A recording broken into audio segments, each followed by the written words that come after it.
So I do not know if we're at war with Iran. Iran's always been at war with us, though. So we don't have to question that. President's next moves, not really sure. We have a lot to get to regarding this ICE leak as well. But yesterday's embarrassment for the left, for Ketanji Brown Jackson, for the lawyers trying to make the case that boys can be girls, they don't even know what they did to themselves. An incredible bit of legal wrangling happened yesterday that's going to take us all for a loop. Some people out there really bright. I'm Tony Katz. The show is Tony Katz Today. The radio show is about to begin. Let's go to it.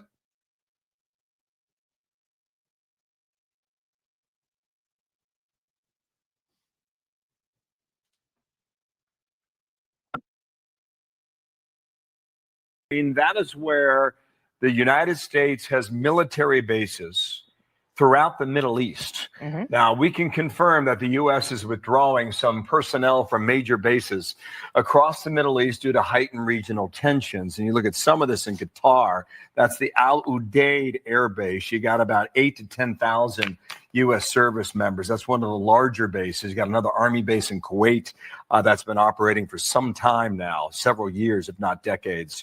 So how much of withdrawal, we do not know. And why? But we know why, guys at Fox. We know why. Tony Katz Today. Good to be with you.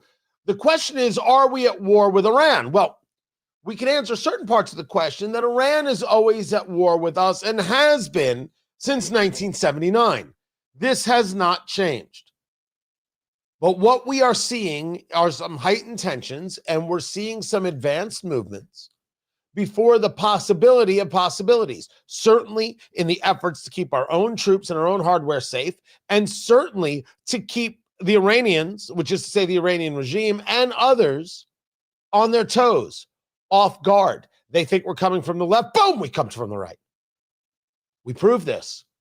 We send B-2 bombers across the Pacific only to hit Iran and these nuclear facilities from the Atlantic, and they never, ever saw it coming. Sun Tzu was not wrong. All warfare is deception. Every last bit of it. Don't let them know what you're doing. Don't let them know when you're doing it. Just hit them when they least expect it with overwhelming force until quite simply they fall down and beg you to stop. At that moment, you can decide whether you're going to stop or not. Oh, I don't know about you, but if I'm involved in a war, I want to win. And I want to win so decidedly that nobody thinks about messing with me for a good long time to come. Are we at war with Iran? Well, the president has been very, very clear. He has made his statements known.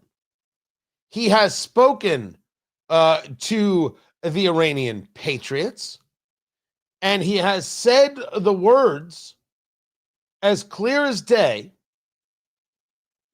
Iranian patriots, keep protesting. Take over your institutions. Save the names of the killers and abusers. They will pay a big price. I've canceled all meetings with Iranian officials until the senseless killing of protesters stops. Help is on its way. MEGA, make Iran great again. President Donald J. Trump. Now, as I said the other day, I would be MIPA, make America Persia again, but neither here nor there. Help is on its way. What does one take from that? That help is on its way. And help regarding what? Well, we understand that the Iranian regime is going to put protesters to death. Yesterday, the number reported was 12,000. 12,000 protesters killed by the Iranian regime. Then you saw the BBC reporting it as 2,400. You're like, wait, whoa, what just happened here? 12,000, 2,400. We said it yesterday. You knew it. You knew it the minute you saw the 12,000 number. You could believe it. I'm not even saying it's wrong, but we have such little data coming out right now from Iran. There's no way to know if the number is wholly accurate. There's just no way to know. So you got to take that number with a grain of salt. And that's what I did. You'll note, as I said, that the people who were supportive of destroying Israel and supporting Hamas, they never took the number with a grain of salt. If the Gaza Health Ministry, which is Hamas, if the Gaza Health Ministry said 80,000 people were killed, well then, my gosh, 80,000 people were killed, then you can't ever question the number. Because they're liars, because they're frauds, because they're willfully ignorant, because they hate you, and gaslighting Americans is what they're all about. All of these disgusting, despicable lowlifes, whether they're from Columbia University or they're elected officials locally or nationally, makes no difference. Disgusting. And some of them are still out there, even though the facts show them wrong, they're still screaming genocide because they have nothing else to do. It's what happens when you're a loser. It's what happens when you are a bigot, when you are an anti-Semite, when you just have nothing to do but develop theories and philosophies that satisfy your hateful urge. But that's enough about Candace Owens. Trump has warned of very strong action if the Iranians engage in these executions. Allow me, the Iranians are going to engage in these executions. This is happening. They're trying to put down this protest. And as we have seen from the headline at the New York Post, no mercy. Iran's judiciary chief, I should say, issues spine-chilling execution orders as a 26-year-old protester awaits death, who's now become kind of the face of this. I don't want him dead. I don't want any of them dead. I want the Ayatollah gone. I want the mullahs destroyed. Destroyed. Vanquished. I apologize for nothing. The question is, how are we going to do it? How are we going to make that happen? Does this involve the U.S. getting involved in a way that it has troops on the ground? I don't believe it does.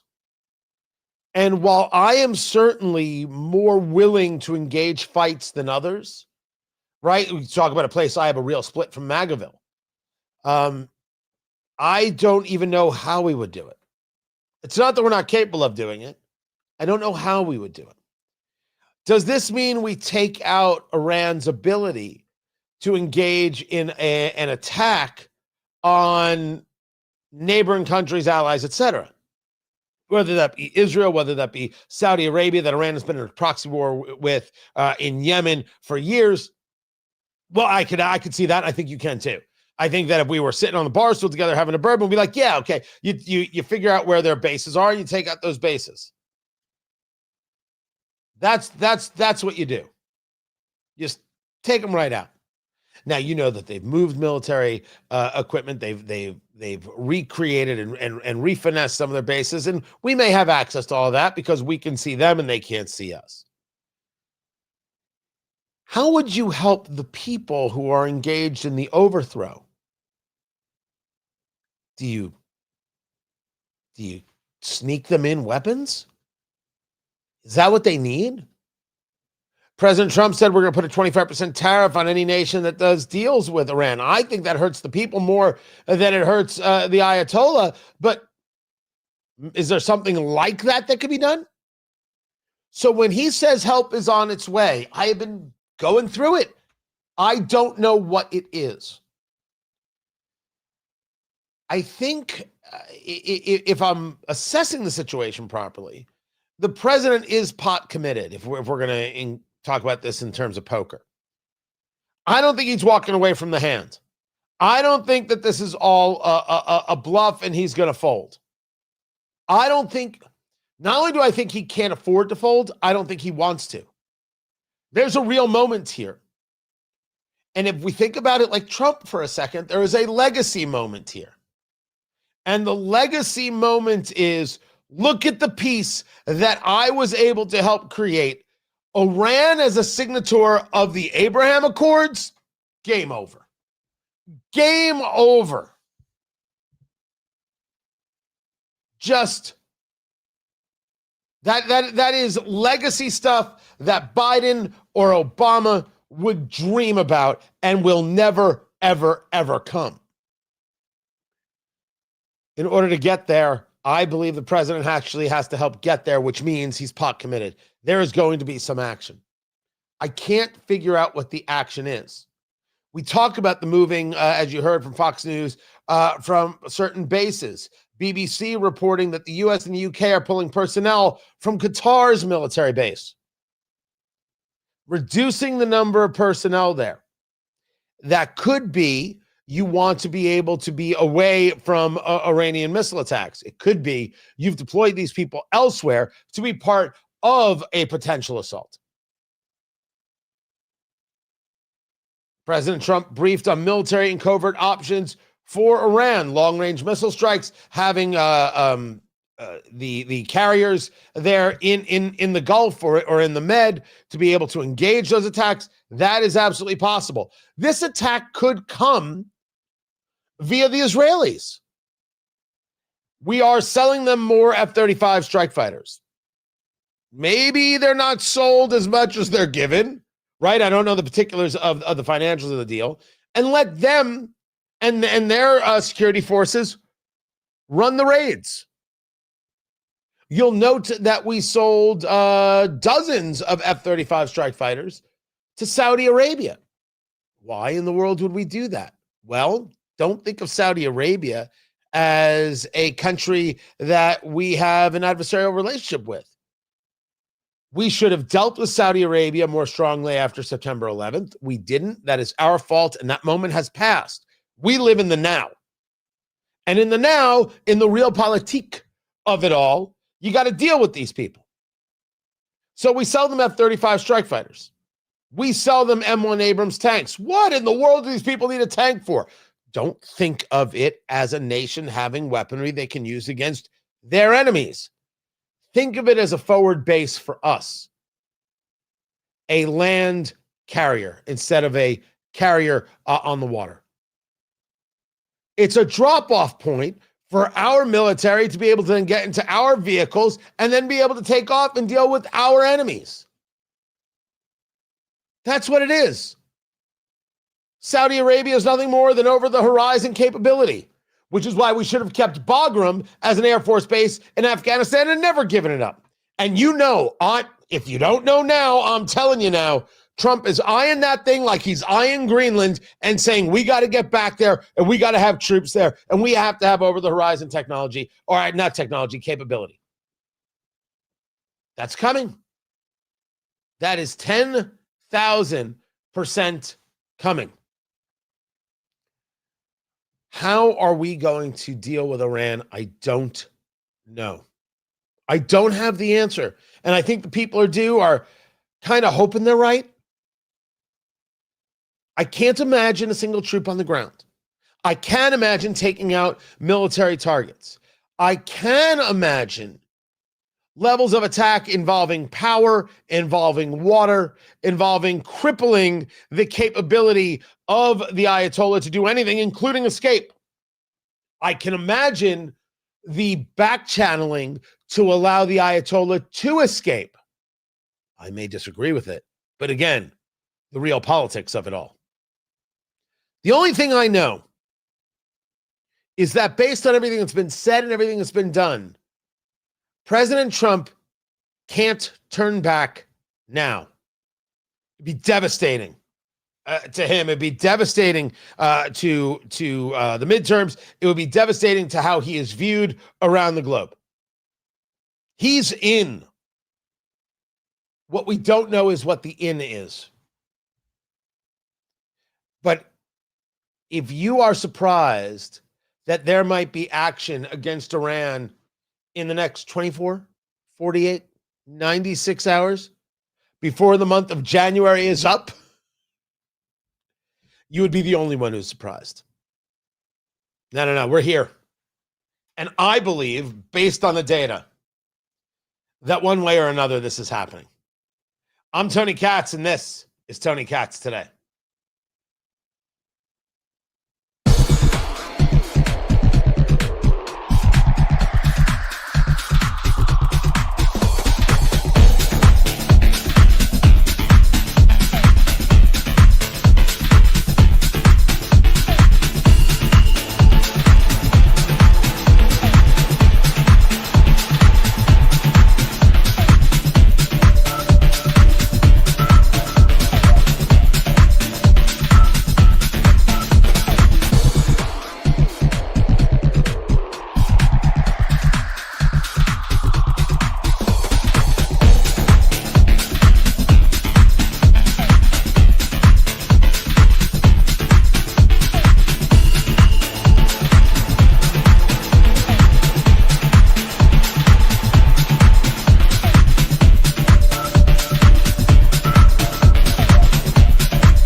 By the way, when you guys see a story, if I'm not talking about it, you should tell me. Share it with me. TonyCats.com. Because Brian was asking a question. Has Tony said anything about the 12 judges that got arrested for taking bribes from the cartels? I haven't seen that story. So yes, absolutely send that stuff my way. Put it in, you can put it in the chat.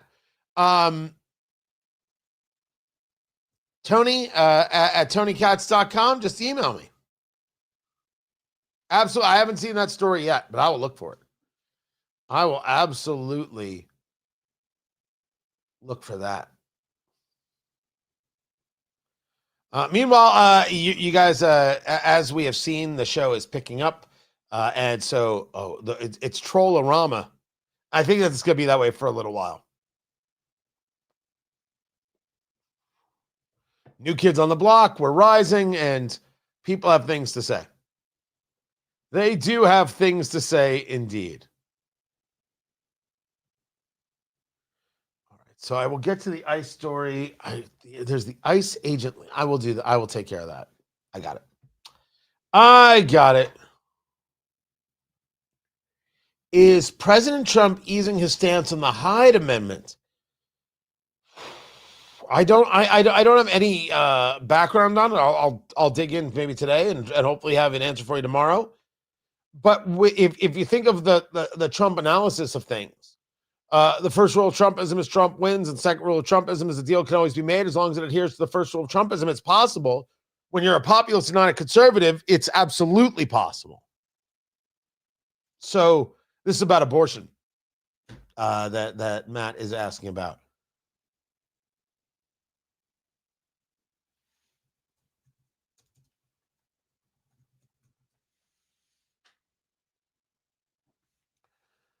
There was a leak, and it was a leak of the identities of thousands of ICE and Border Patrol agents. Tony Katz, good to be with you. Tony Katz today. Find everything I do over at TonyCats.com. That's where you find me and all the good, groovy stuff right there. A group that calls itself...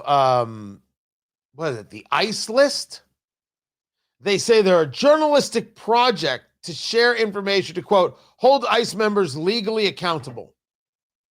No, you want to out ICE members and find where they live and find where their children live, and you want to hurt them. I mean, that's just, we don't have to question this anymore. We know exactly what's going down. 4,500 federal employees working with ICE, their identities leaked, including 2,000 agents. According to the DHS, the leak is going to constitute 4,500 felonies. In the meantime, what do? How does this information get used? The list is hosted in the Netherlands, so it can't be taken down by the U.S. government.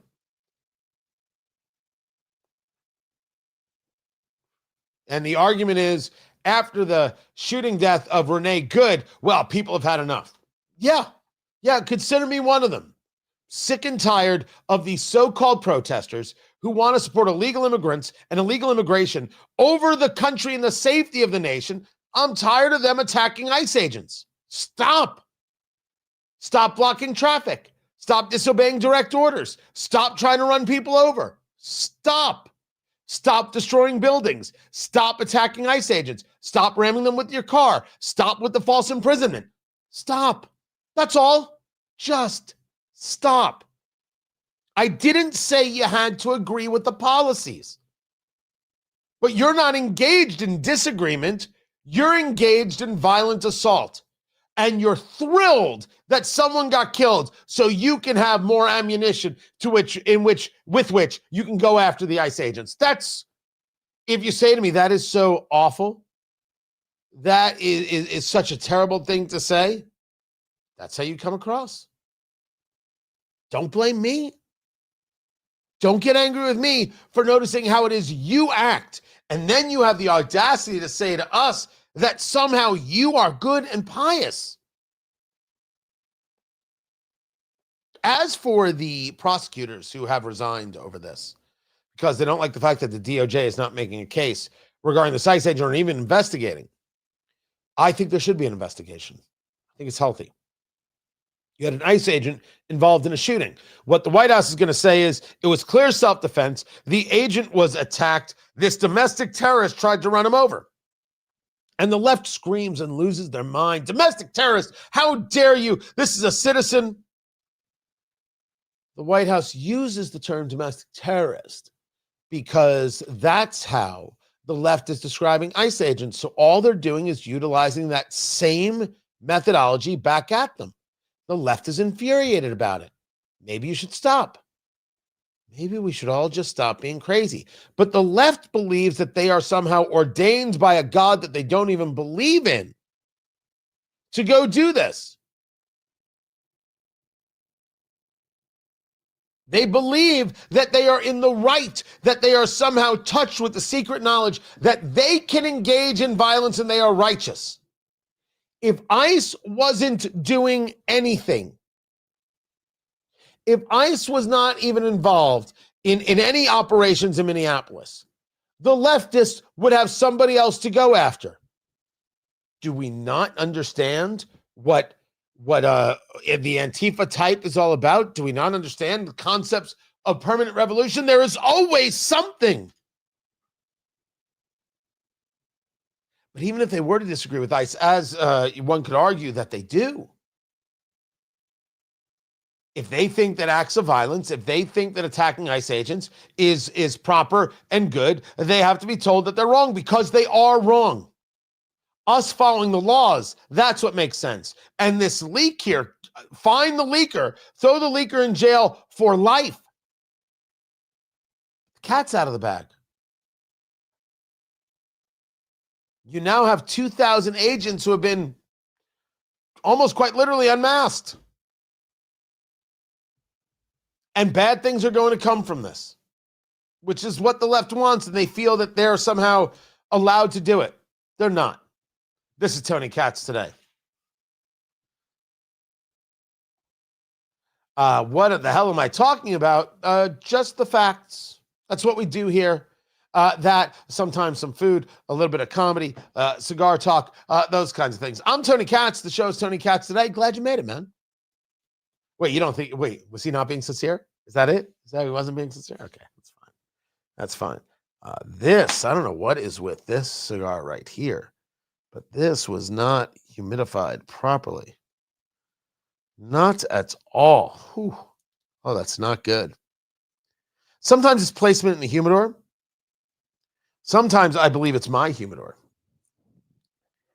You know, yeah, this cigar, not in a good spot. Let me see if I can salvage that right there. Yeah, oh, yeah. The wrapper's already cracking. Yeah, that's not a winner. I'm gonna try and salvage it. Which you can do. Yeah, you should never get too worked up about these things. Now, if you've got yourself a $30, $40 cigar, you can get worked up about that thing. This one's $6. Simple cigar for the show, the Buffalo 10. And I've smoked many of these, and they're always wonderful. But it's a hand-rolled product, so it can be wrapped too tight. It could be a wrong spot in your humidor, and it was just the humidification wasn't getting there.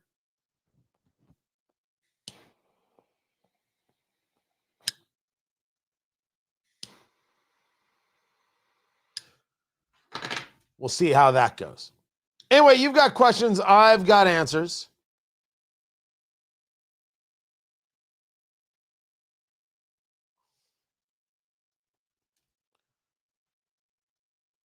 ICE agent is also wrong, to be honest. ICE agent gets a little snow thrown at him, so literally stuffs a barrel in someone's face. That's insane. Now, I've seen that video where they shoot the pepper spray.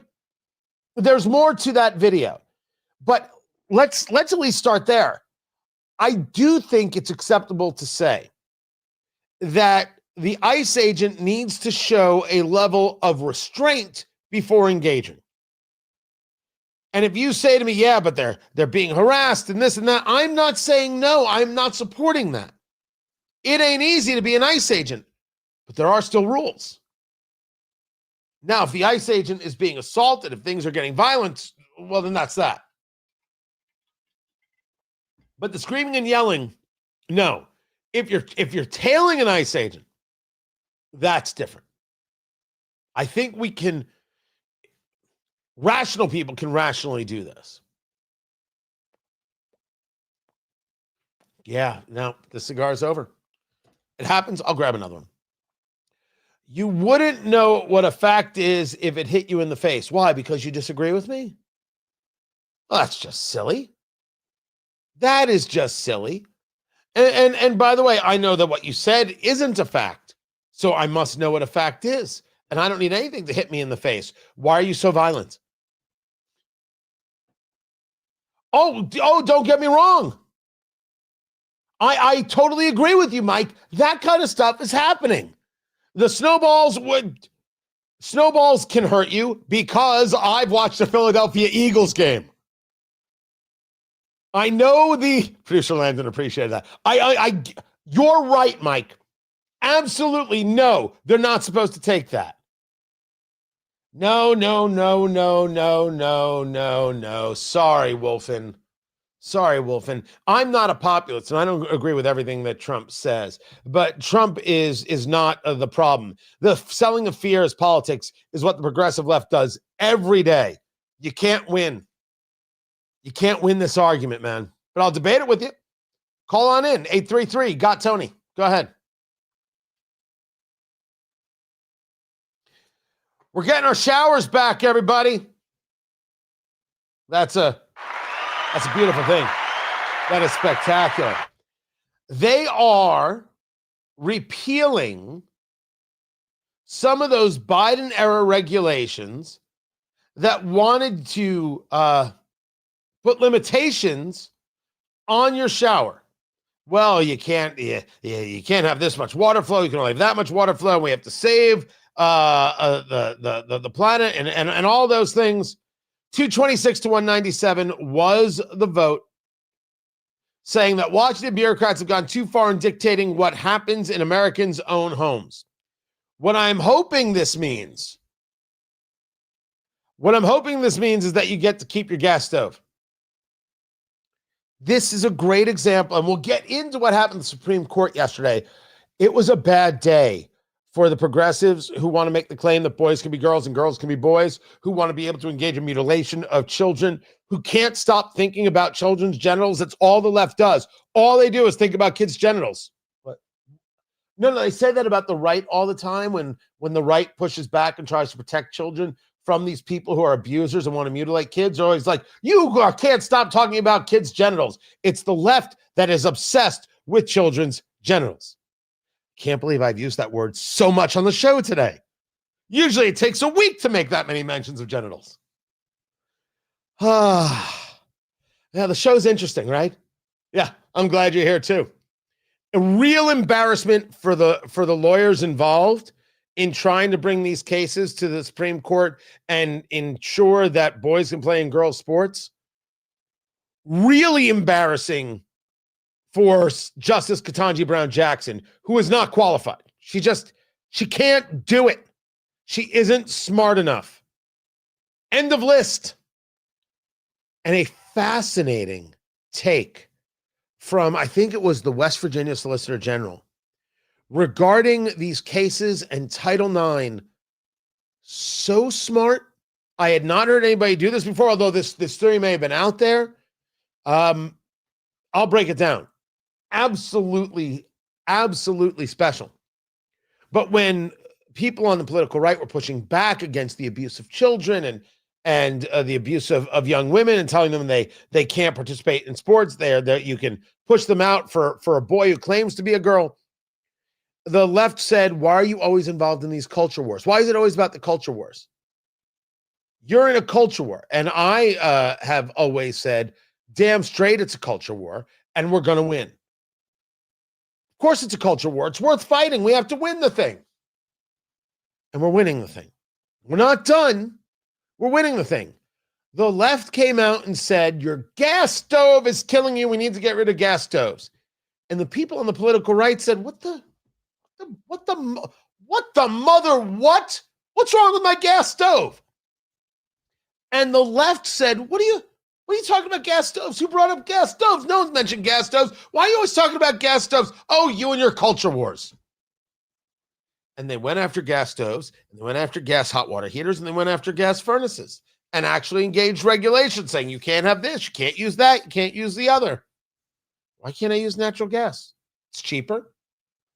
It creates, when you're a chef, it creates opportunity. Well, no, what you need is an convection oven. Oh, yeah, you need an convection cooktop, and you just use certain pans, and it heats right up, and it's safer. Oh, it's so good for you. Yeah, but I can't afford that.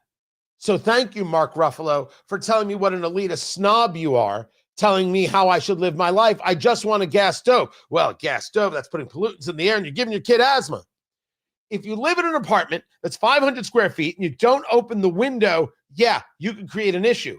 But the issue doesn't actually come from the gas stove, because studies are out there that will tell you it's not about the cooktop, it's about what you are cooking. It's the actual food that can throw things off, so you overheated, burning, etc. Open a window. Case closed. That was a great example of culture war that the left tried to perpetrate on us. They know what's better for us. They know how we're going to be healthy.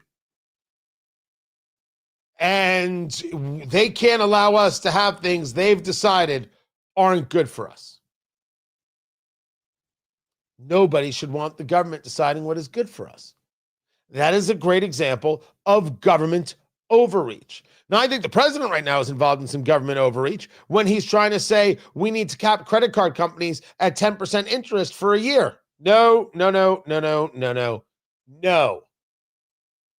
That is a terrible idea. I don't want the government involved in that. That's government overreach. What you want people is not spending money on credit cards and spending money they don't have.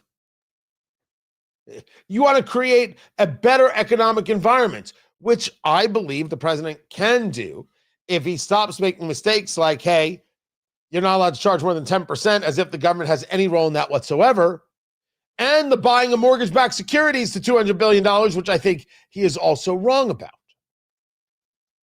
But the culture wars, you were always right to fight, because the left tries to take what they can, limiting your options and your opportunities. I don't think we should be limited people.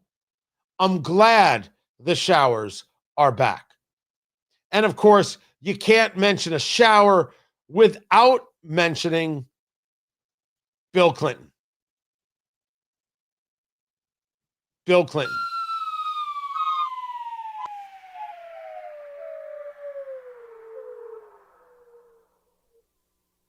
Why was that the sound effect?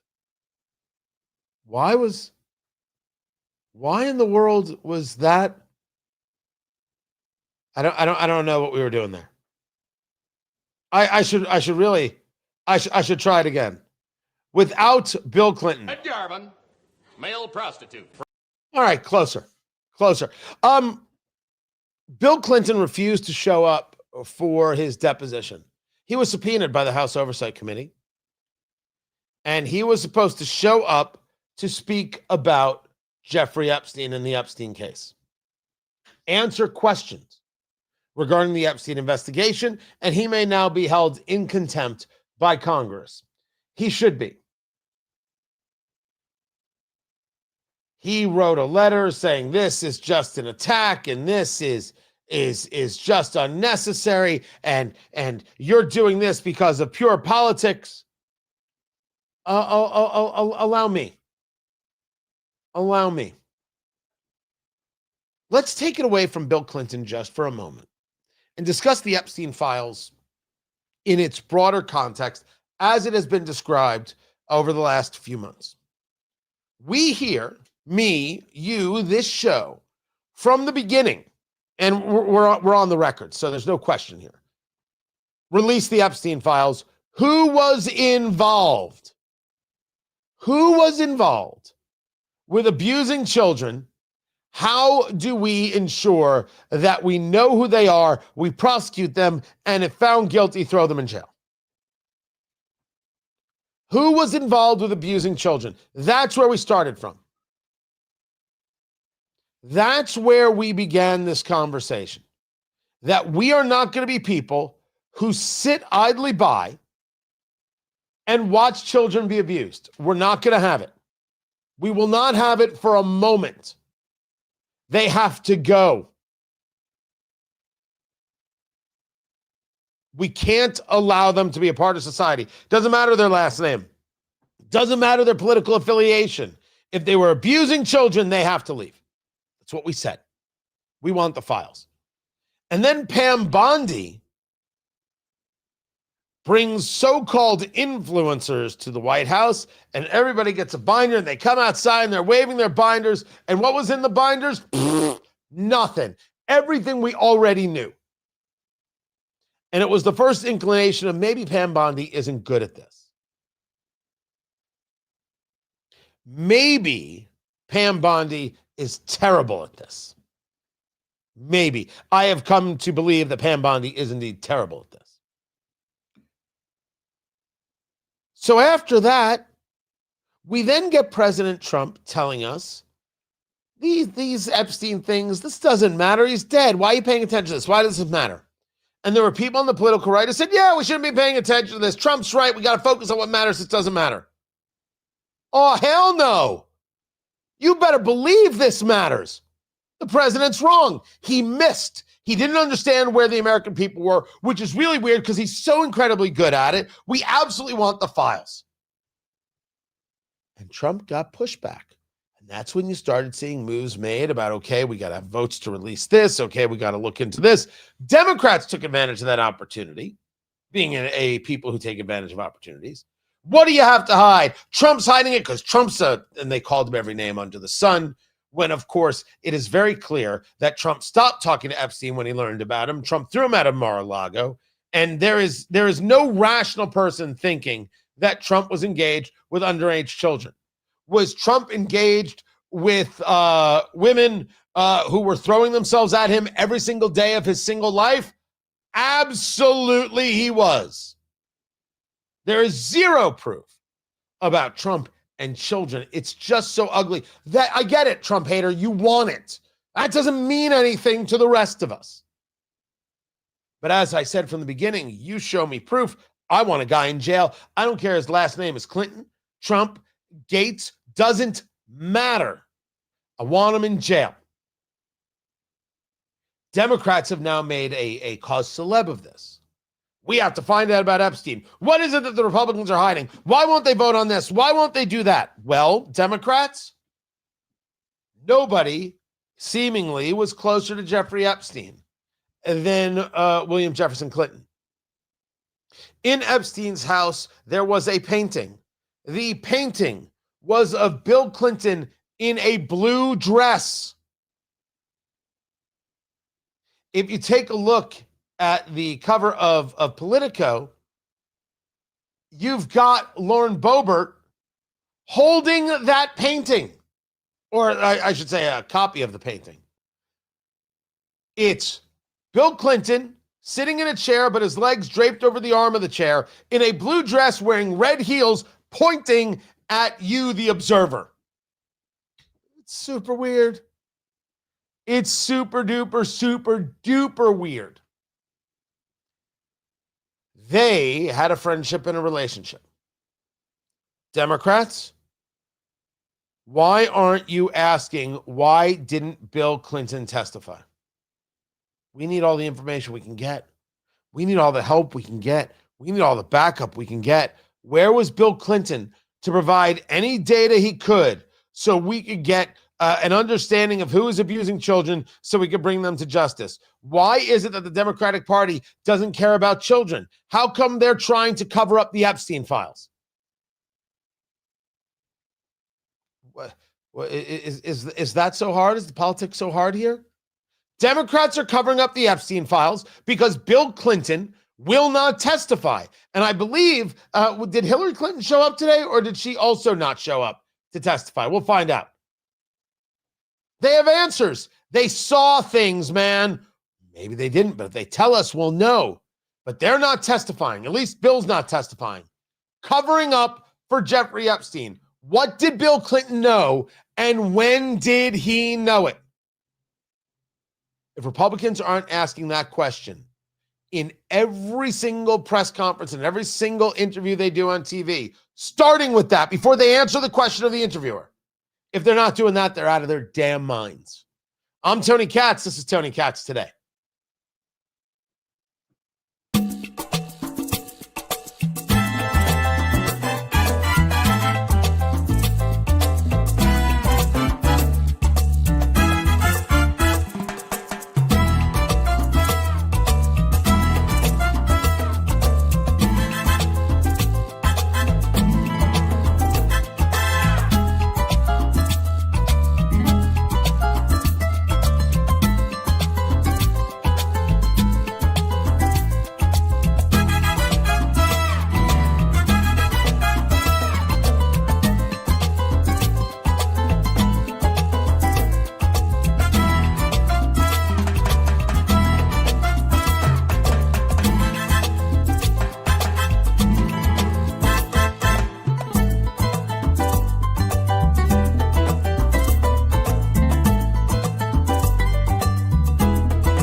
Oh, welcome back. Hey.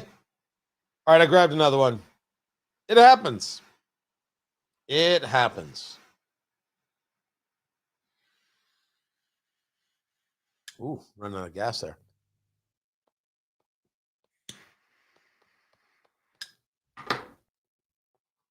We'll see how that goes.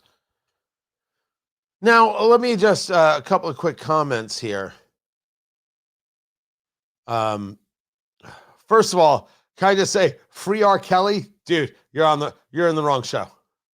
You're in the wrong show right there. Donald Trump literally called Congress members to not sign the discharge petition. I'm sure he did.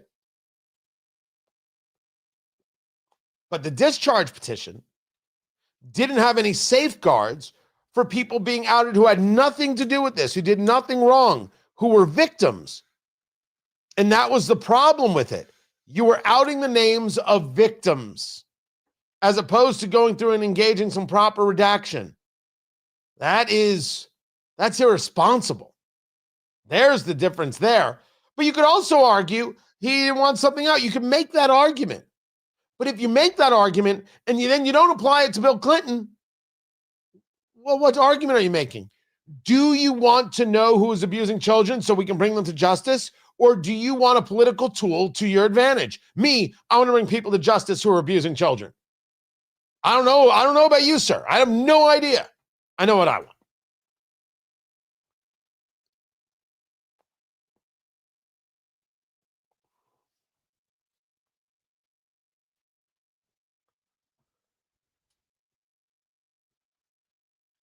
It was a cigar break, not a bathroom break. Thank you.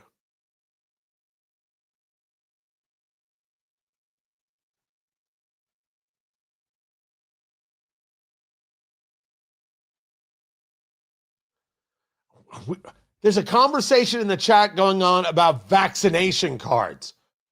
What is happening? Things I did not see on my bingo card. There you go. There you go. So the House is in session, and Democrats are set to have a news conference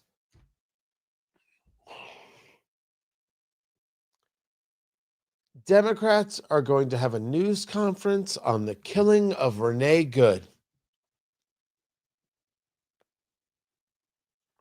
Don't tell me that they don't see an opportunity here. They won't be honest. Being honest is not what we're going to see.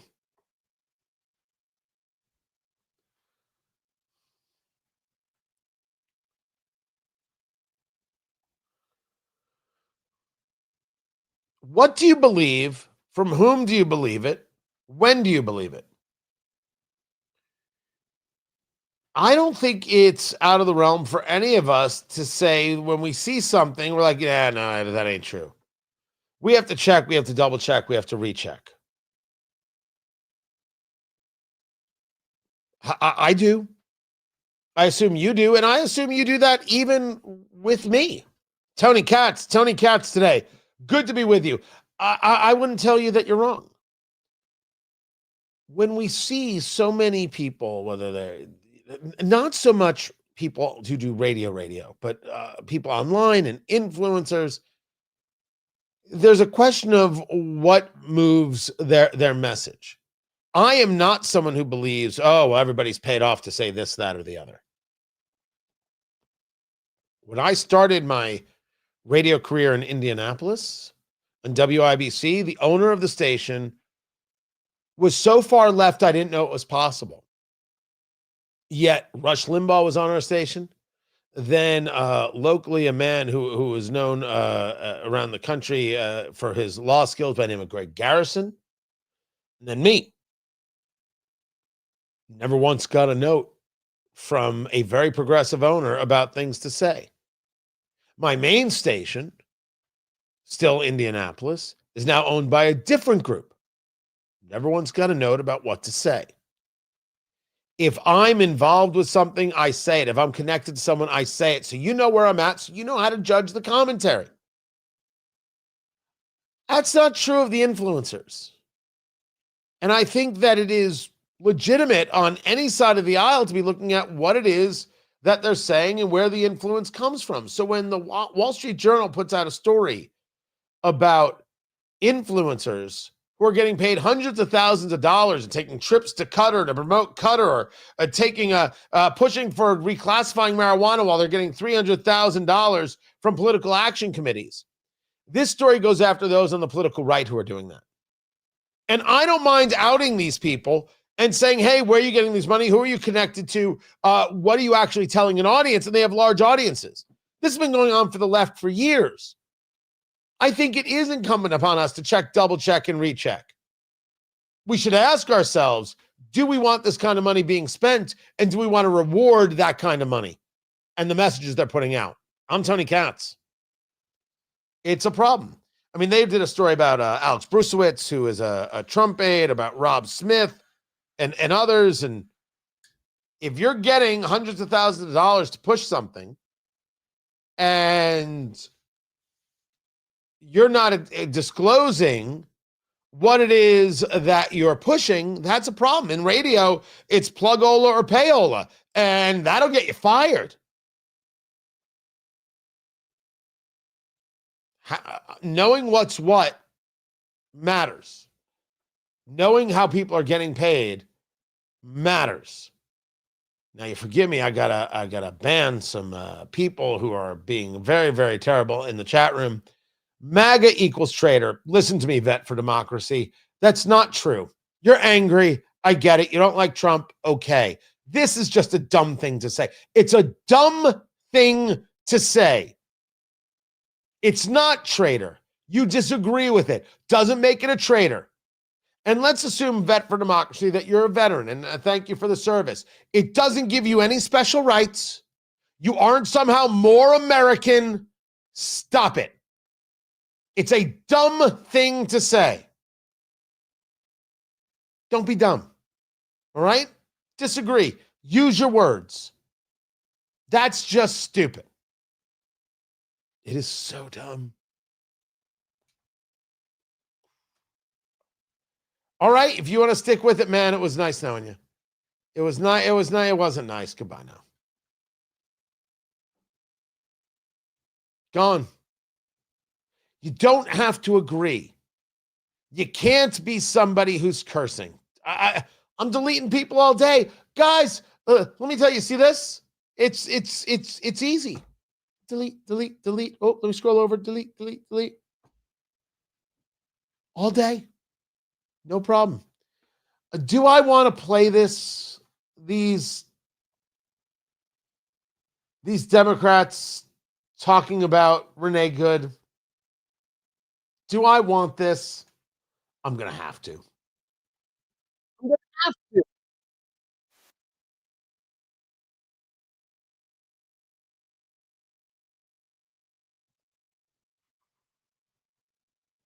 All right, I'll keep an eye on it. Here's what we'll do. We're in the radio break right now. We'll take the break right here. Smoke them if you got them. Yeah, this one is smoking just fine, by the way. Kick back, relax. We'll be back in a few minutes. I appreciate you being here. Don't forget, tickets.tonykatz.com. Trump 1 year later, the highs, the lows, and how we win the midterms. The bourbon, has been picked and is set. It's so cool. It's going to be so good. The VIP is sold out, but we do have general admission tickets available. Tickets.tonykatz.com. The food, the bourbon. Someone asked, is it a sit-down dinner? No. It's the food passed all evening long. Oh, yeah. Don't worry. You're going to be full, and life's going to be good. Tickets.tonykatz.com. Get your tickets right now. Trump 1 year later. The highs, the lows, how we win the midterms. It's going to be such a fun night. You're going to laugh. The live music, the red carpet, the photos. It's going to be great. Can't wait to see you there. Come check it out. I can't wait to have you. Guys, kick back, relax. We'll be back in just a few minutes. All right? Hang loose.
Welcome back, guys. Tony Katz today. So they are having this. Oh, they're right now in prayer.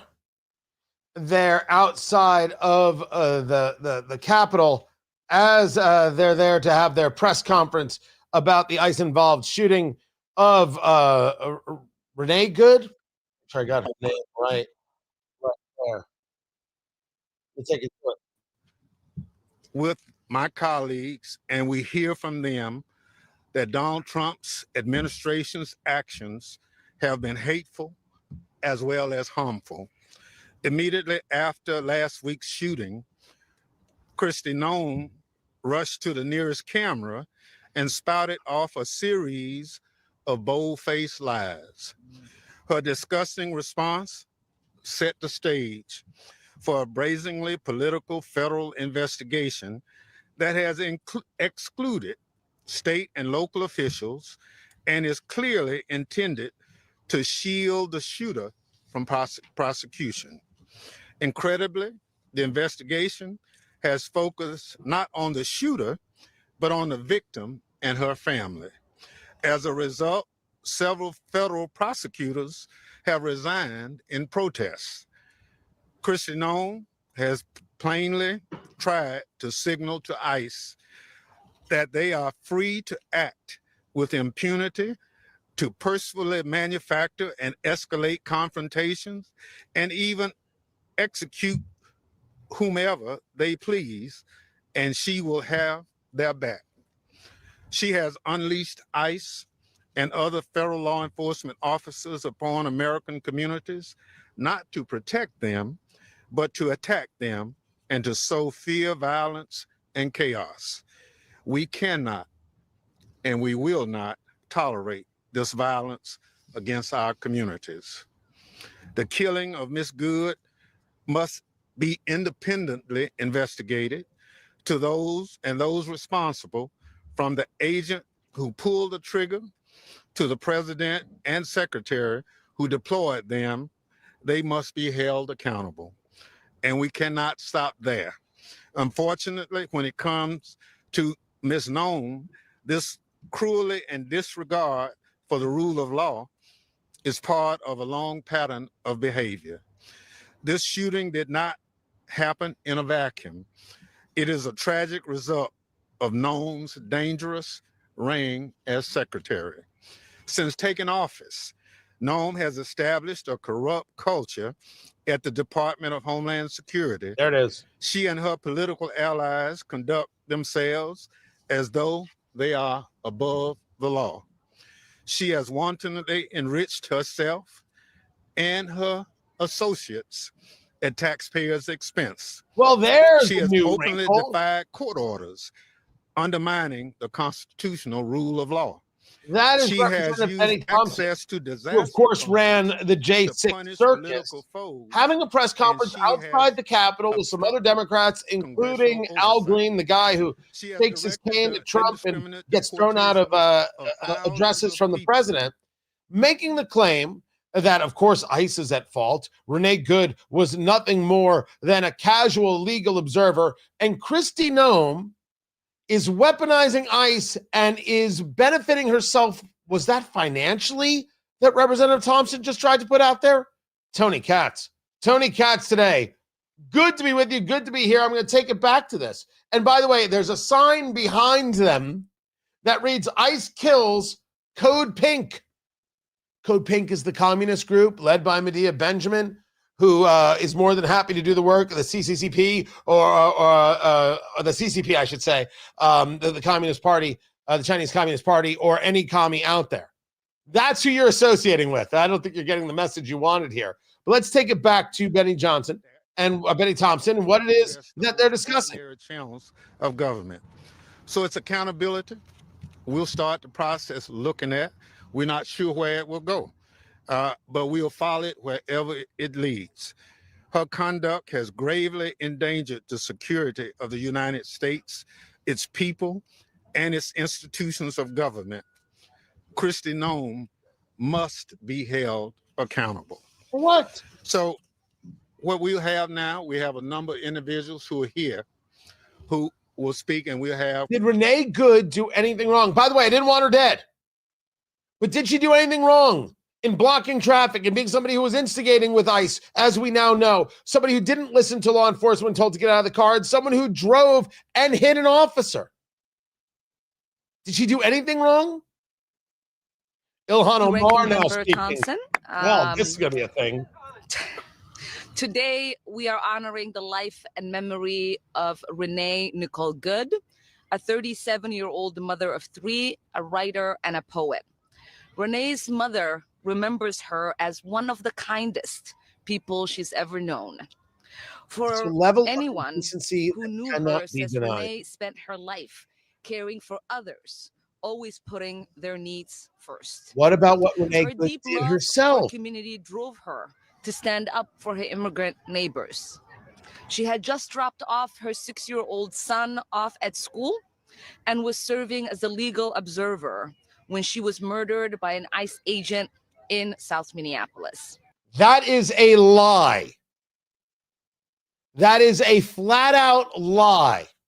This legal observer talk, which is the new buzzword, is to try and create a shield for what it is they're doing. We've been through this. Representative Omar can't accept the fact that we already know how this plays out. We know you lie. We know that this is just gaslighting. We get it.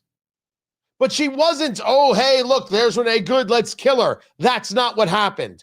Renee's Good's actions, don't forget that as Ilhan Omar speaks. Streets. It must also include full and transparent investigation and legal action against ICE. While we grieve, our community, as always, has shown up for one another with love. ICE officers have been struck by solidarity and care Minnesotans have shown for their neighbors. In the face of state-sanctioned violence, we have organized and protected each other. Well, that is what Renee stood for. Is it? She died because she chose love and solidarity over fear, and we will make sure the world never forgets her name. Thank you, and with that, I call on Congressman Asbayan. You now understand that the objective is to George Floyd the thing. Create this idea of otherworldly, to create this idea that the person who was killed in this case, Renee Good, was somehow an angel sent to earth. Honest people can engage honestly. Dishonest people are Ilhan Omar. These are the facts. If you disagree with what I just said, that it is clear and obvious that the left's plan is to try and create a false narrative about Renee Good, a false narrative about ICE, in efforts to get more ICE agents harmed, that's my take. If you can't admit that Renee Good did something wrong, how do you have a conversation? But go ahead, argue it with me. 833-GOT-TONY, 833-468-8669. We can't admit she was blocking traffic? Well, did she deserve to die? Wait a second. Was she blocking traffic? Can we discuss all the things she did?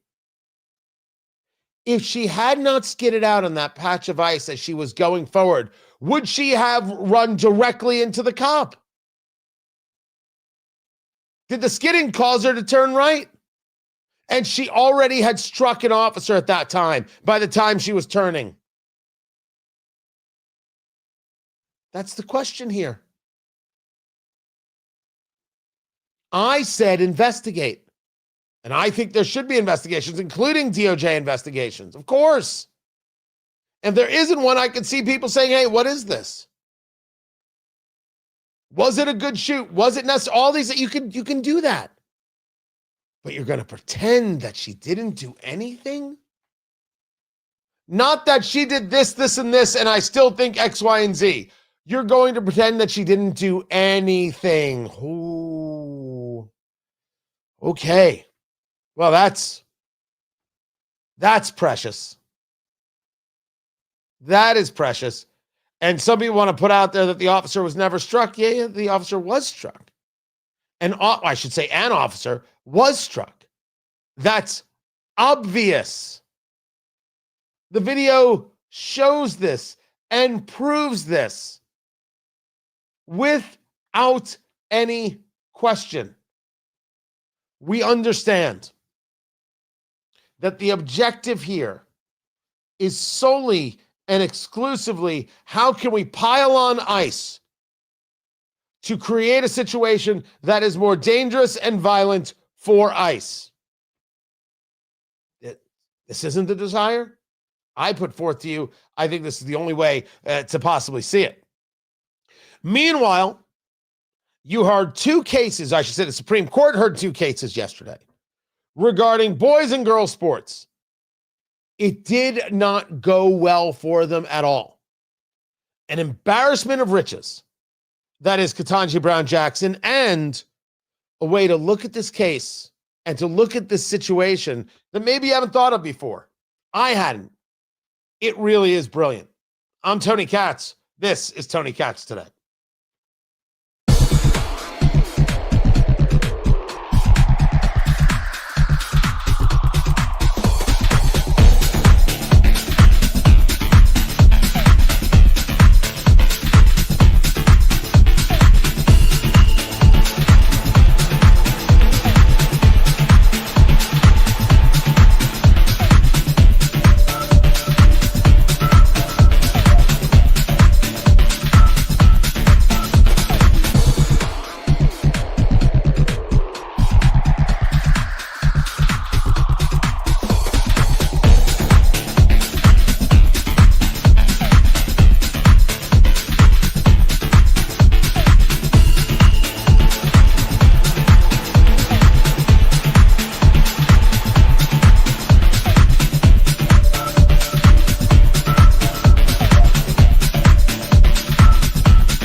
Welcome back, everybody. Tony Katz. Tony Katz today. Good to be with you. I'm looking up a whole bunch of audio to make sure that I have got everything that everybody needs. It's the embarrassment of riches is the only word expression I can use. The left so ruined itself, so hurt itself in this.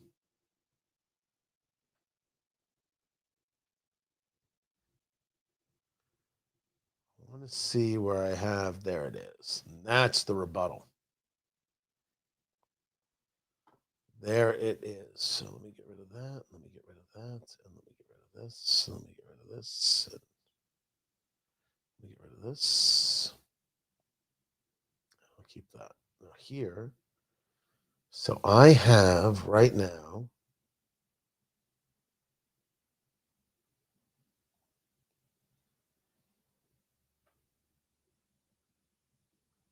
right, nope, that's not it.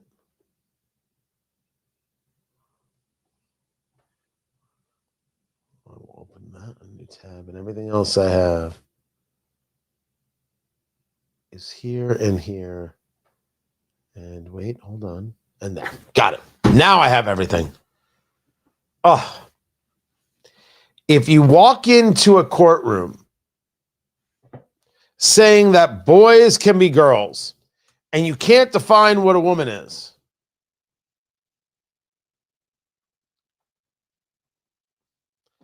let me explain. It's coming back to the show right now.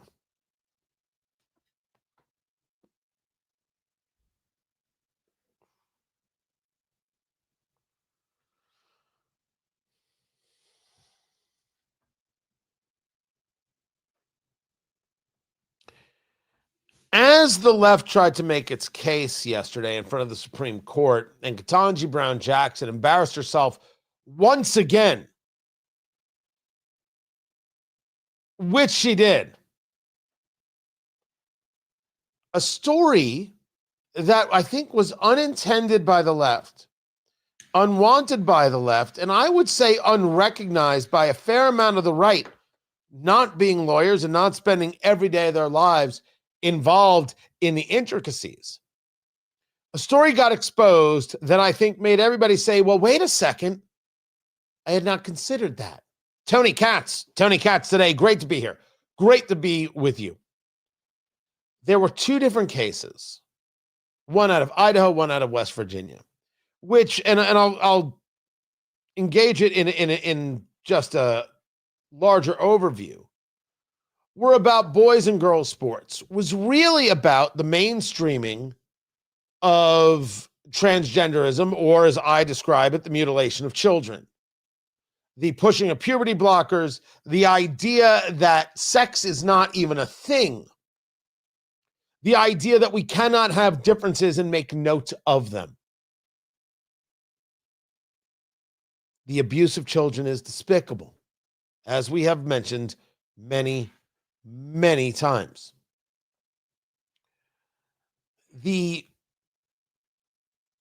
story is twofold.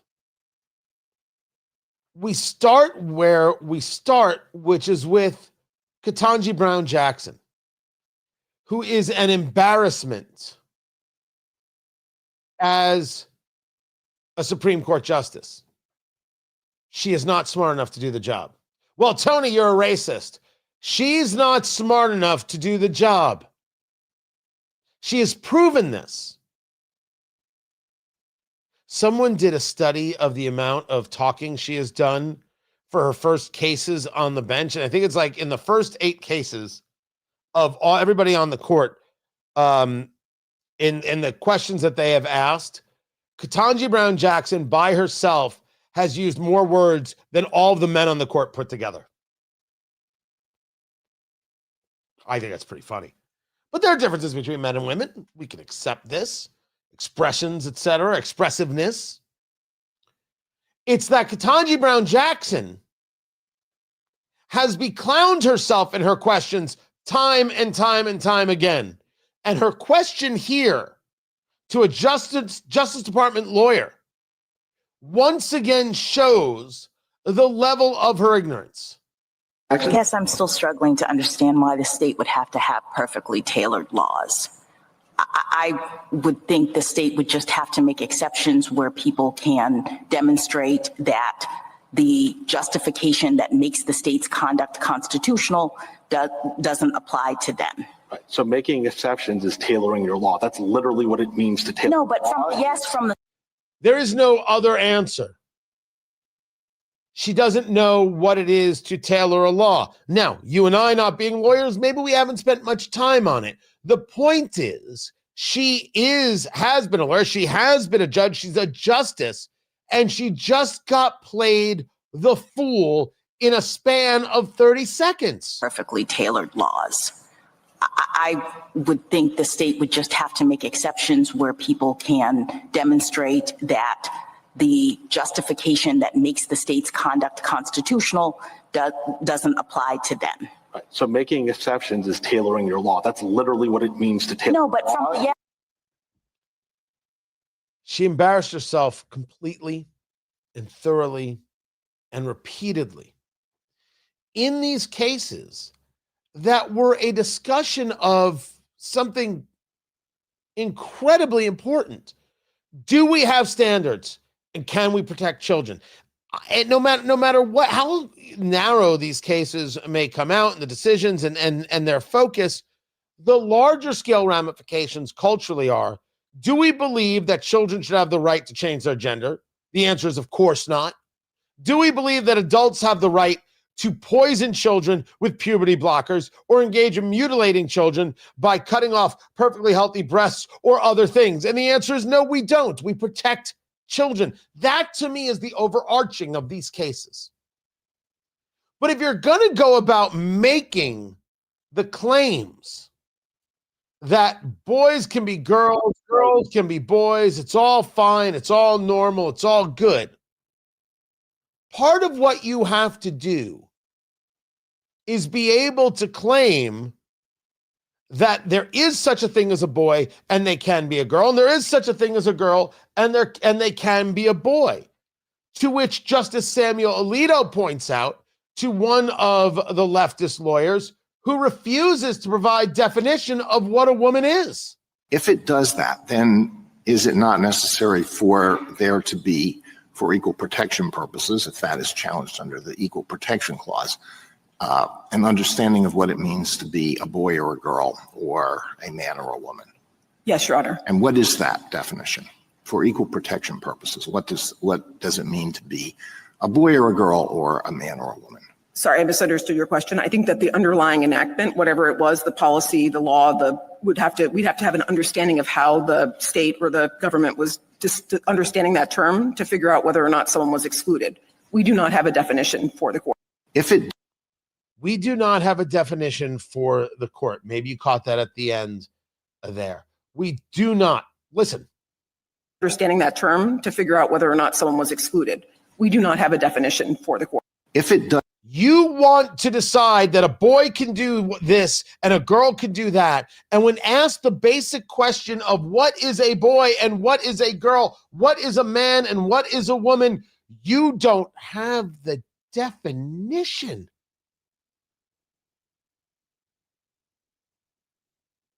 My goodness gracious.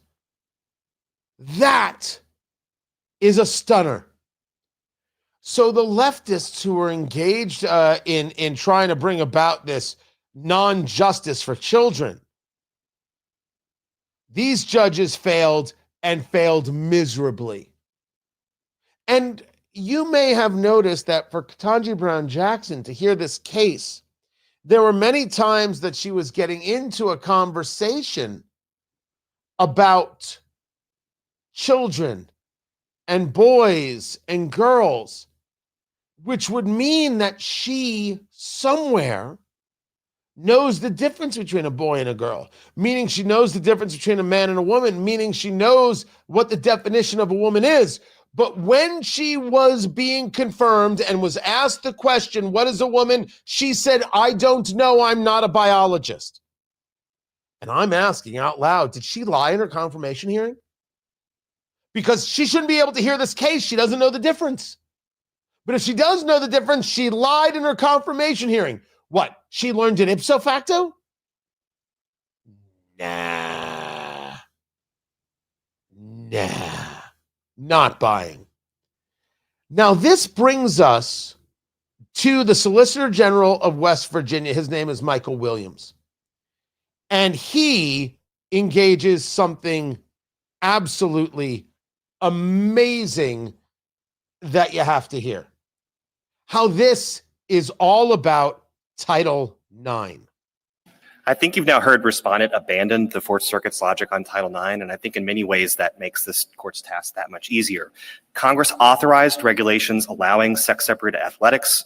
West Virginia's definition of sex tracks the ordinary meaning in 1972 and 1974 and the regulatory framework that Congress endorsed.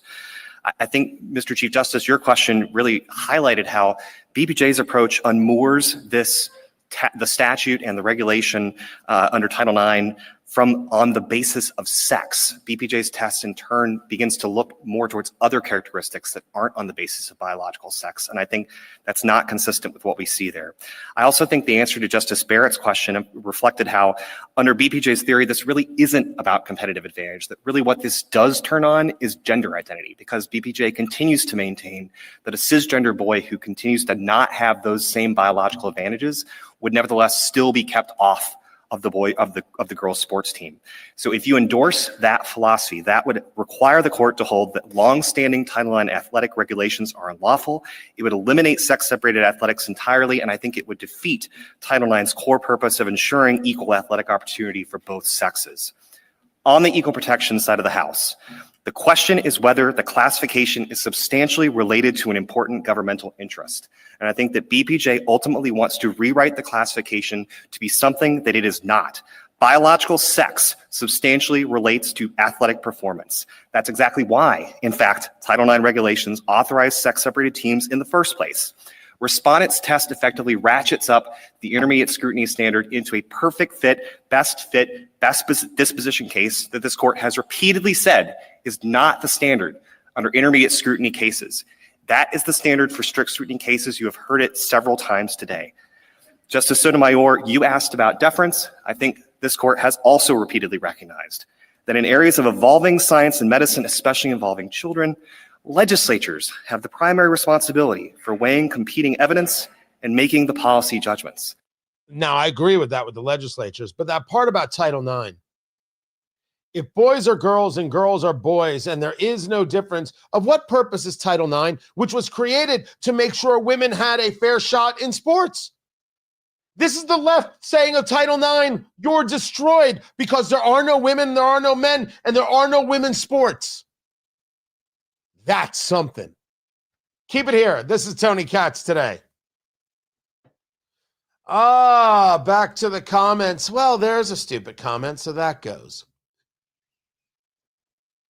Look at that. I can delete stupid comments and smoke a cigar all at the same time. I'm Tony Katz. You're welcome, America. Good Lord. But that argument about Title IX is so good. If you're going to argue that there is no difference, Title IX's existence is predicated on the idea that there is a difference. So here is the left coming to further cannibalize the left and eliminate women's rights, which has been our argument all along. Why won't you recognize women? Why won't you protect women? And the answer is, well, they hate women.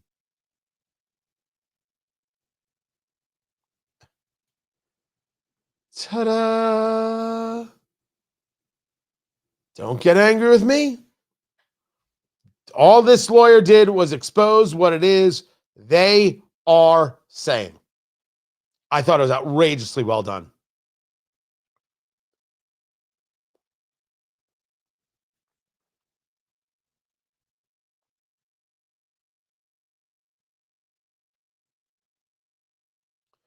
All right. I think yeah, the Danes were in the White House today.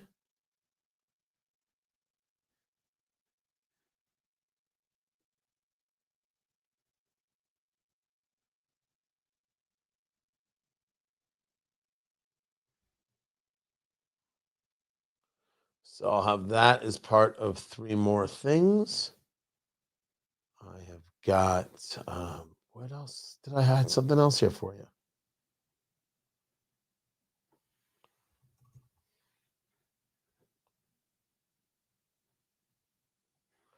There it is. There's that.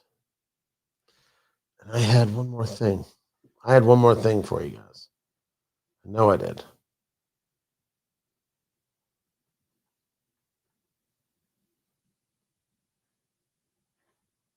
There we go.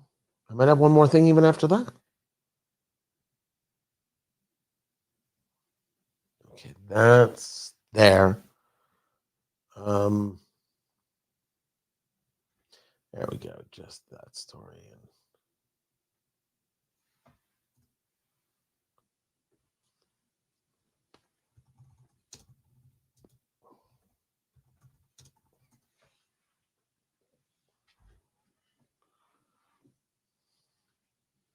Okay, there we go. Got it. Thank you so very, very much. Where am I from? I was born in Brooklyn. I grew up in New Jersey, traveled around, spent time in D.C., spent time in Florida, spent time in Los Angeles, and now beautiful Indiana. It's good to be actually living in America now. It's kind of fantastic. How about you? How about you? Where are you from?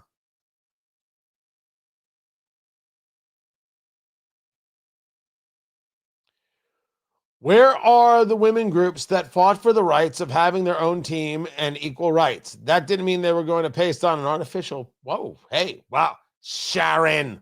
I don't think I can say that.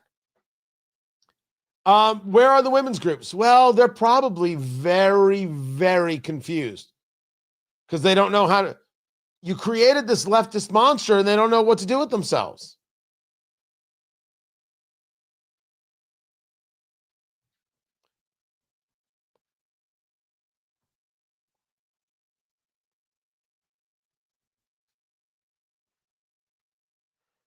So I've got three more things for you. Tony Katz. Tony Katz today.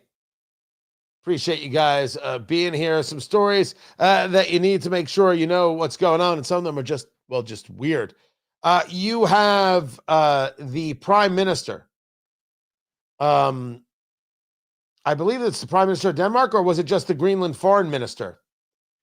Coming to the White House to meet with J.D. Vance and Marco Rubio.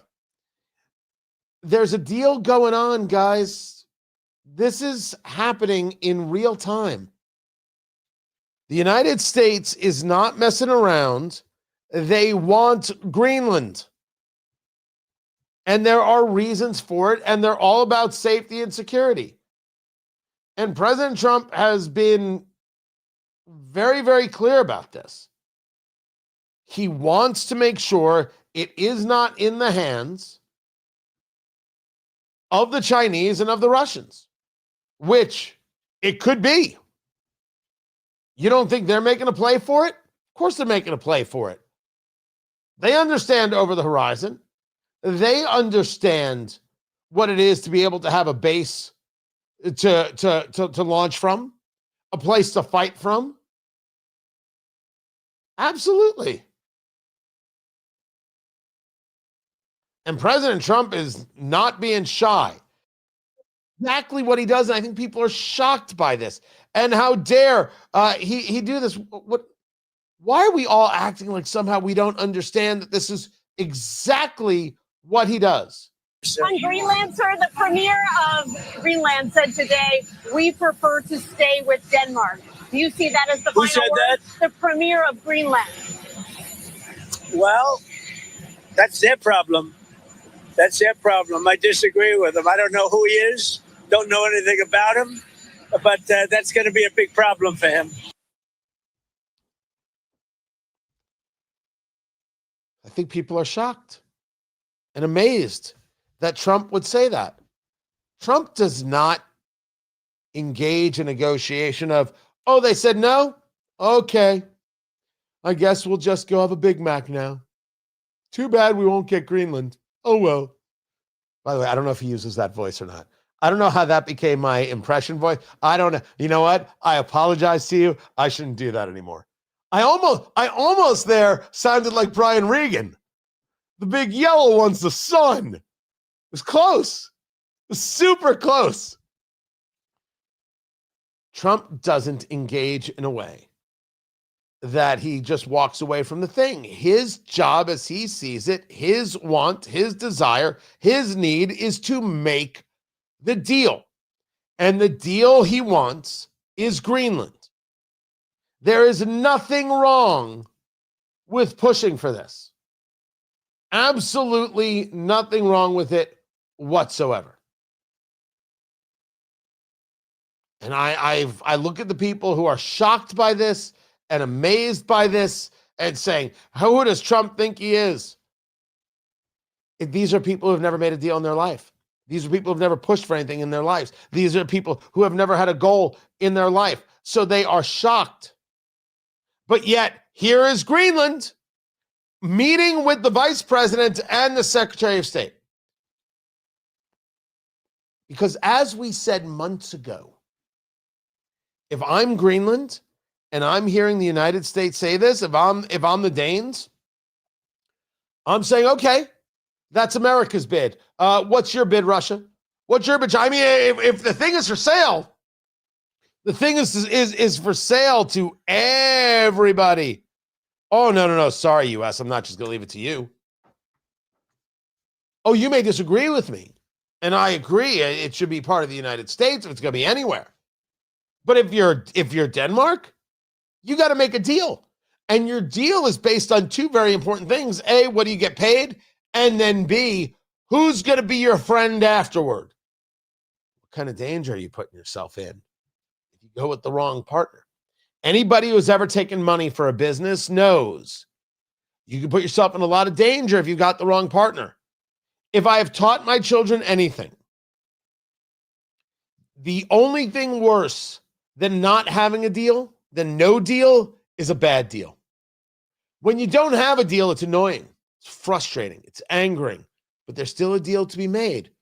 Do not be, what's the word I'm looking for? When you feel like you have to have something, desperate. Don't be desperate for a deal. Don't be desperate. Always recognize what it is you're bringing to the table. Always recognize the value of it and get your value. Is it exactly what you want all the time? Not all the time. But you have to learn how to live with that and see if it gets you what you need and where you need to go.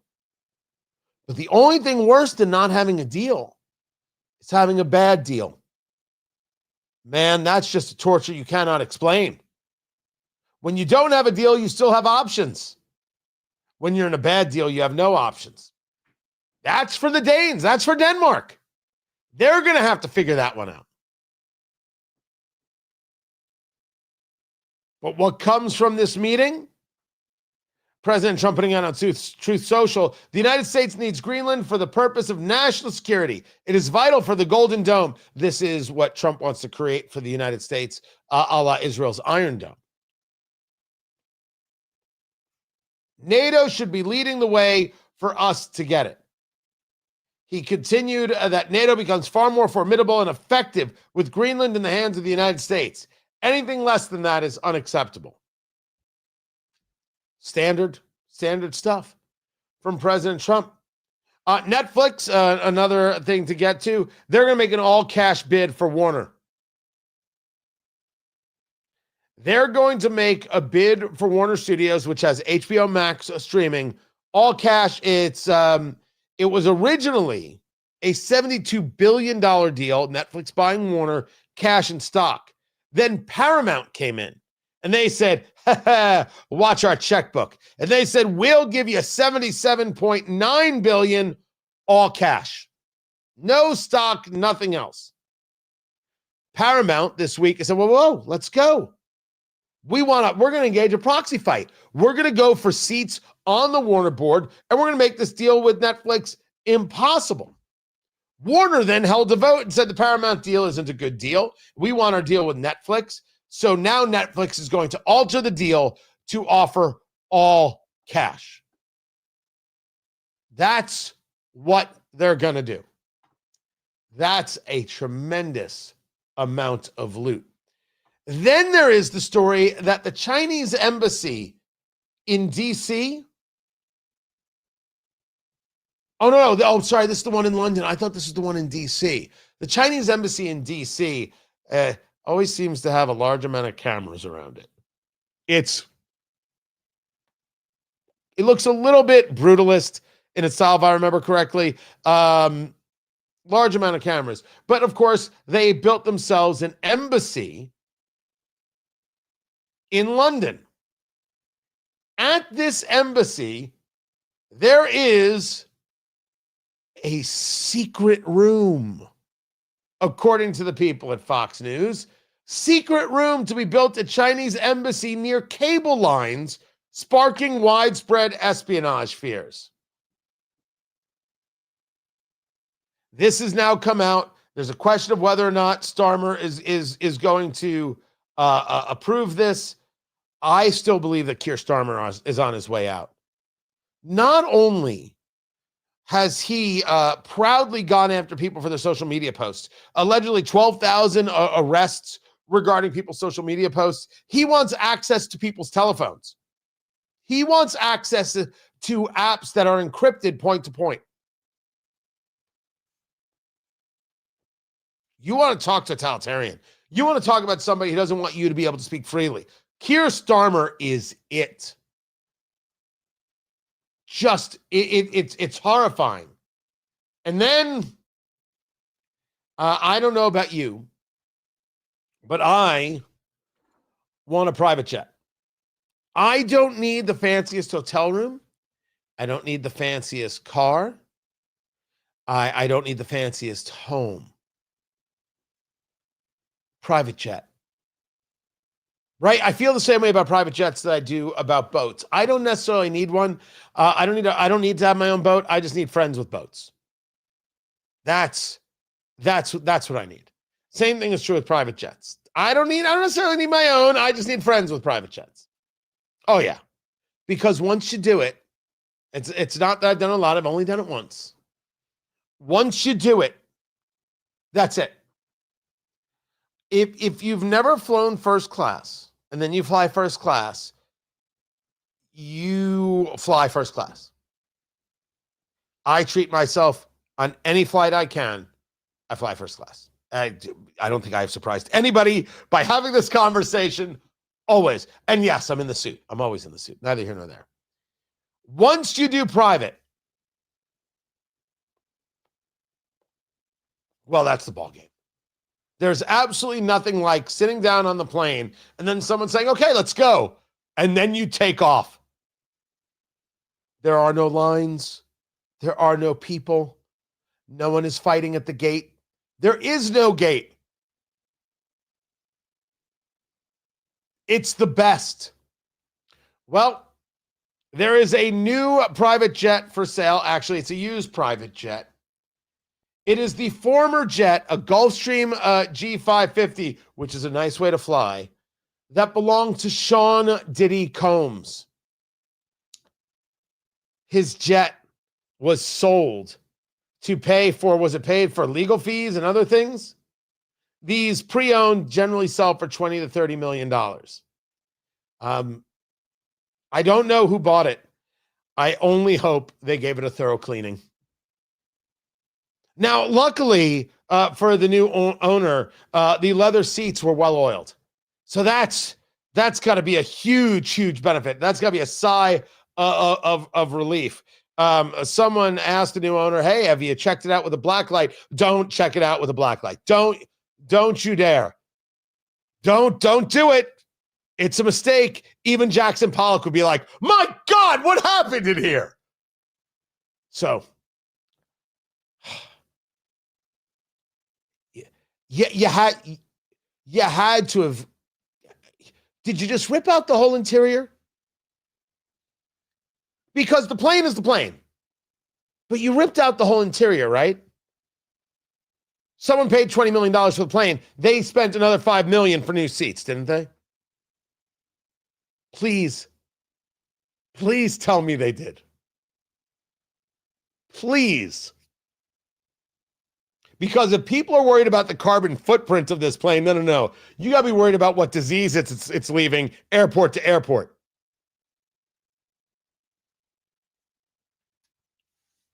Man, I want the jet. I would have passed on that. For sure. I'm Tony Katz. This is Tony Katz Today.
Welcome back, everybody. Tony Katz today. Do not forget to get your tickets. Trump 1 year later, the Red Tie Gala, the highs, the lows of the last year, and how we use that information to win the midterms. The bourbon will flow. Bourbon menu is set. Food menu is set. Live music is set. Red carpet is set. Just you.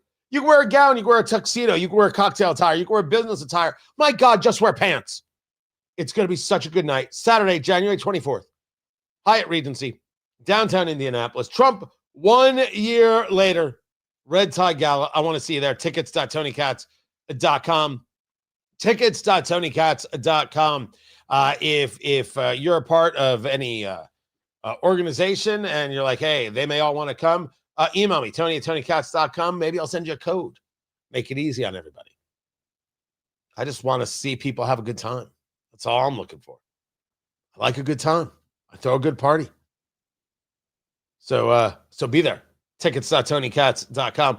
Let me go to the comments. One second.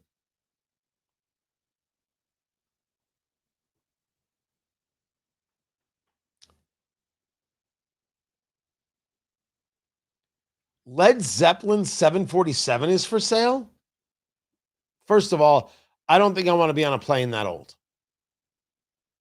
Secondly, it's for sale?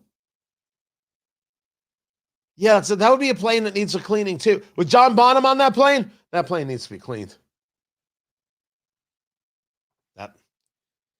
Absolutely. That plane needs a deep, deep cleaning.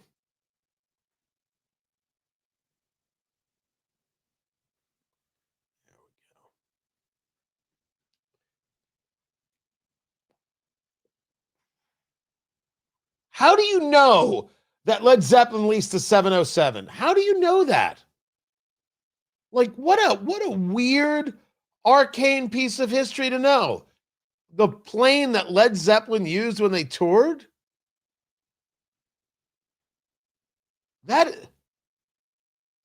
is impressive.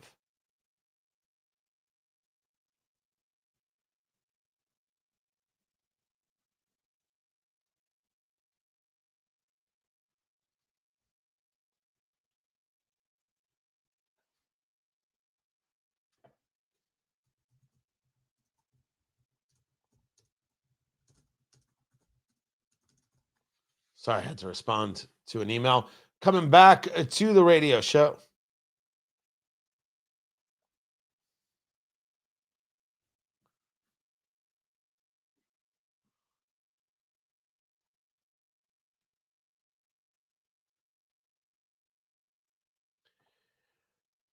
I spoke yesterday of the death of Scott Adams at the age of 68, the cartoonist, the creator of Dilbert. His podcast, his video series, wildly popular, and the people who got on him for comments he had made.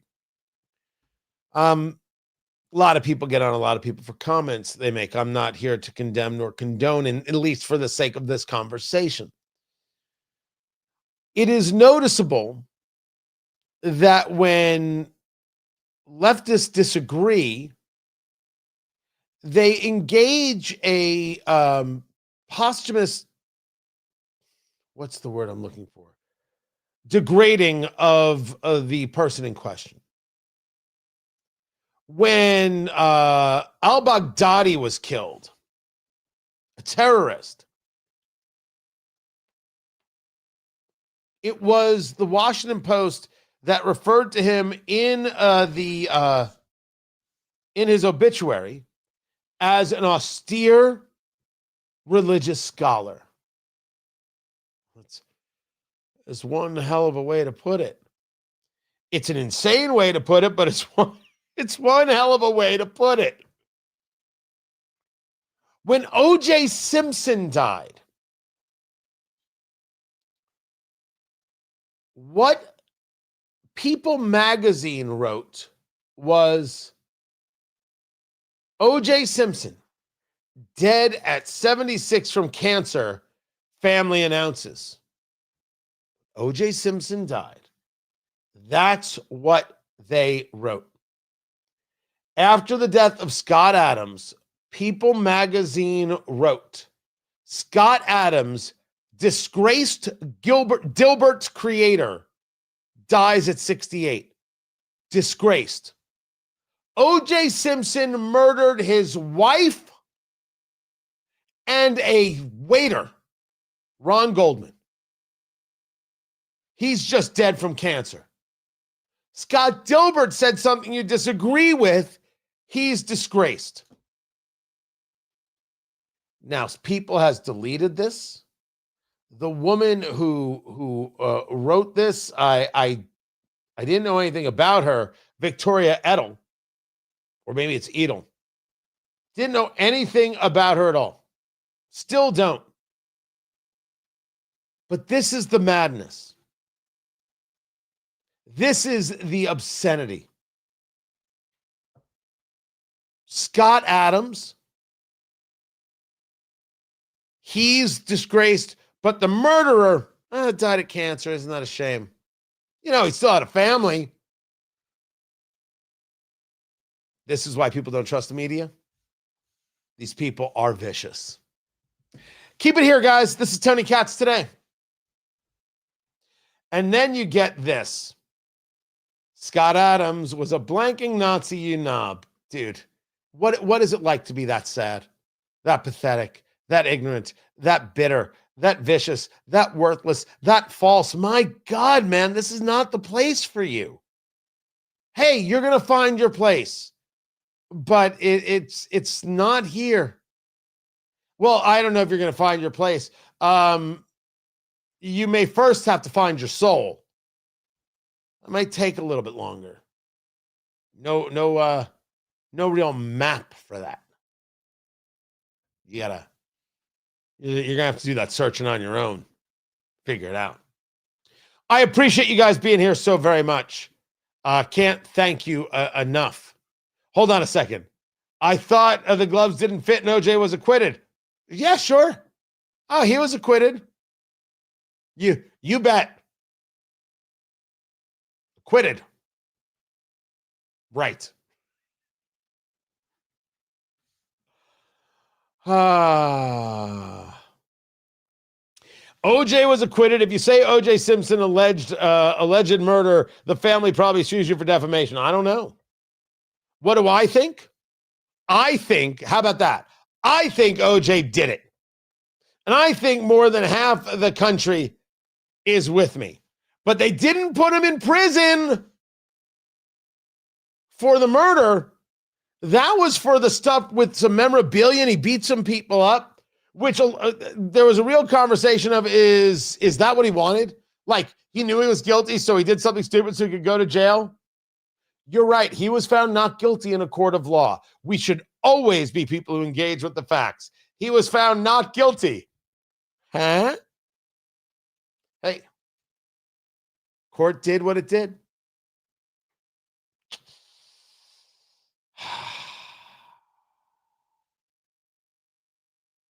Good stuff. Good stuff, guys. I love the comments. See, those are good comments. That's all we're asking for. Always bring the heat, but make it be smart. Bring it smart or bring it funny. You're always welcome if you're smart or if you're funny. Without a doubt. I appreciate you guys being here. You get your tickets.tonykatz.com. You can also go to tonykatz.com and get everything about the show. I cannot wait to see you tomorrow. We are back again at noon. The radio show continues at WIBC.com, so be sure to check out the show. But the live stream will be back tomorrow at noon, and I will see you then. Tickets.tonykatz.com. Go make that happen, guys. Go make that happen and come drink bourbon with me. It's going to be fantastic. I'll catch you all tomorrow. You be good. Take care.